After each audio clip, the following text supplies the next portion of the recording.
মনে রাখবেন, সবচেয়ে কৃপণ ব্যক্তি সে যার সামনে আল্লাহ রাসূলের নাম উচ্চারিত হয় কিন্তু সে দরুদ পড়ে না।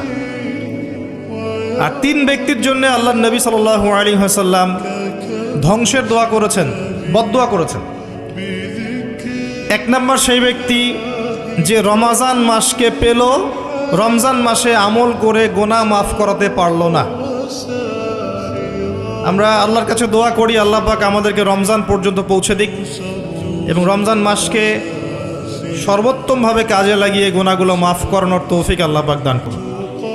1 নম্বর ব্যক্তি যে রমজান মাসকে পেল, রমজান মাসকে পেয়েও ইবাদত করে তার গুনাহ মাফ করাতে পারলো না। 2 নম্বর ব্যক্তি যার অধীনে পিতামাতা আছে, যারা বৃদ্ধ, পিতামাতা দুজনেই আছে অথবা পিতা আছে অথবা মাতা, দুজনের একজন, তাদেরকে পেয়ে তাদের খেদমত করে জান্নাত লাভ করতে পারলো না, এই ব্যক্তির জন্য ধ্বংস।